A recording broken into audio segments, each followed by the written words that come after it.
Yo, what's up guys? Today's video is a special video that I've wanted to make for a while now. Also, just a quick little heads up before I jump into today's video. Sorry for the lack of videos for the past few days. I've been working like crazy. I'm going to try to get more videos out for you guys soon. But nonetheless, make sure you guys are subscribed to the channel. Leave some comments and questions below today's video talking about today's video. Also, leave a like on today's video if you guys want the Chicago Bulls to target Nikola Jokic in 2023 free agency. But nonetheless, also check out my last video if you guys missed it. My last video had a bunch of Chicago Bulls news and updates, and I talked about the whole tampering situation and some injury updates. Definitely check out that video if you guys missed it. But nonetheless, like I was saying, today's a very special video that I've wanted to make for a while now. This article did come out, I'd say, before the offseason really got started for the Chicago Bulls. I really didn't have time to talk about this and make a video on it because, I mean, it's obvious that the Chicago Bulls had a crazy and very successful offseason. But nonetheless, this article did come out July 27, 2021, before the whole offseason got started, and then the Chicago Bulls made a bunch of sign and trades. And this article was just pretty much an off-season preview. They talked about, the Bulls trading for Vucevic at the trade deadline, how the Bulls, drafted Marko and Ayo, and they have a young core of Patrick and Coby still. And they, of course, talked about, the future plan of the Chicago Bulls, the Bulls' new front office. And in this article, they were talking about the long-term plan of the Chicago Bulls, and they said, of course, this all hinges on what the long-term vision is. And he was talking about Arturas and Mark Eversley, and he was talking about the whole topic of how they might be simply buying time for 2023 NBA free agency when they're expected to be very aggressive in free agency.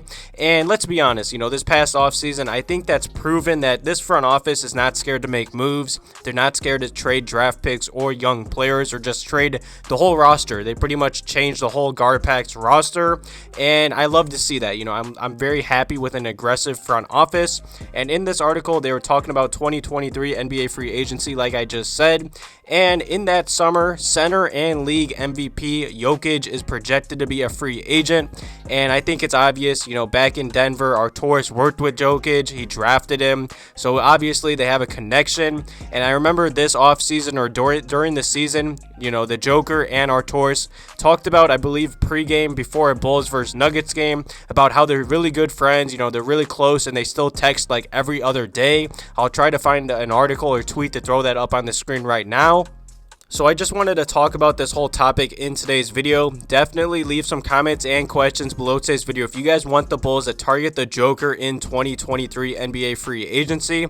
And the funny thing is, I made a video about a week ago, and it was like a Bulls rumor video, and Vucevic went on a radio show, and he was talking about a possible extension with the Chicago Bulls, and he was pretty much saying how the Bulls and him haven't even started talking about that, because in 2023, Vucevic is a free agent right when the Joker is, and they've had no talks on a conversation. And also from that video, there was a bunch of comments talking about this whole plan about the Chicago Bulls targeting the Joker. So I'm going to throw up a few comments here real quick. One person said they want to go after the Joker in 2 years.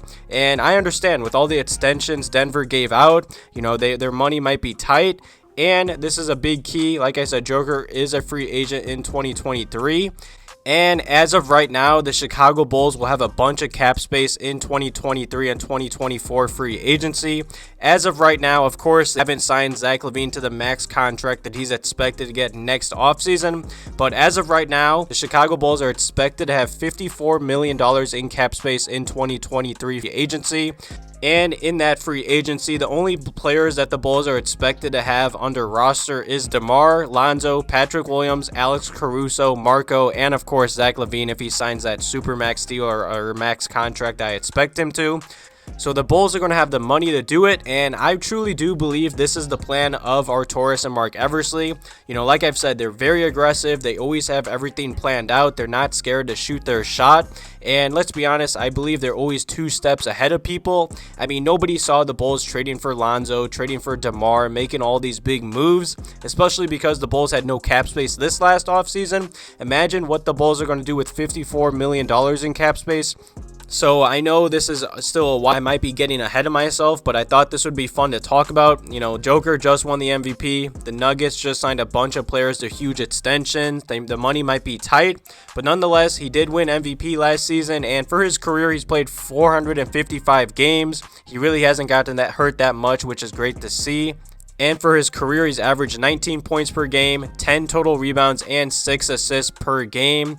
While shooting 53% from the field and 35% from deep, he also shoots 84% from the free throw line. I mean, this man just won MVP, and I feel like he's so underrated. I saw he was like the first MVP to not play on Christmas Day in the next season. You know, I could just see him signing with the Bulls in 2 years. Like I said, I know this is a while away, but nonetheless, the Bulls are expected to target him. They're going to have cap space, especially if Zach LaVine continues to play like how he has been to start the NBA season. Imagine this roster with the Joker, and I'm going to be honest, you know, as of right now, if you put the Joker Bulls roster, I truly do believe that roster is way better than the Nuggets with the Joker. But I truly do believe this is the Bulls front office, like I'd say, future plan. You know, I believe they did a great job this offseason, but they have said many times the moves aren't done. They're still going to be aggressive. They're still going to try and upgrade this roster. And I believe there's no better way to upgrade this roster than in 2 years to sign the Joker. You know, mix him, MVP caliber player, with an MVP caliber player in Zach LaVine. I believe that duo could be deadly. Then having a great point guard like Lonzo on the court, and, you know, Demar is going to be up there in age, but he's still a very solid veteran that could help out that team. You know, nonetheless, I know I'm getting ahead of myself, but I'm just very excited for this upcoming season. The Bulls have been really fun to watch, and the season just gotten started. I'm excited. Nonetheless, check out my last video if you guys missed it. I was talking about a bunch of Bulls news, injury updates, and the whole tampering situation that I feel like is never going to come to an end. But nonetheless, thank you guys for watching today's video. You know, I'm really excited for the future of the Chicago Bulls. I'm so happy Arturas and Mark Eversley and the whole front office did what they did. The Bulls are finally on the map. The United Center has been screaming. I can't wait for the Bulls to play a better team and hopefully be a playoff team if everything goes right and everyone stays healthy like I expect them to. The United Center is going to be crazy in the postseason. I truly do expect the Bulls to target the Joker in 2 years. Arturas and them are very aggressive, always 2 steps ahead of everyone. I believe this is their plan. Definitely let me know if you guys want the Bulls to target him in 2 years, if you guys see this being their plan. But nonetheless, thank you guys for all the love on the past few videos and the channel. I really do appreciate it. Like I said, sorry for the lack of uploads. I'm going to try and upload more, but I've been working a lot. But nonetheless, thank you guys for all the love. Thank you guys for watching today's video. Have a good one.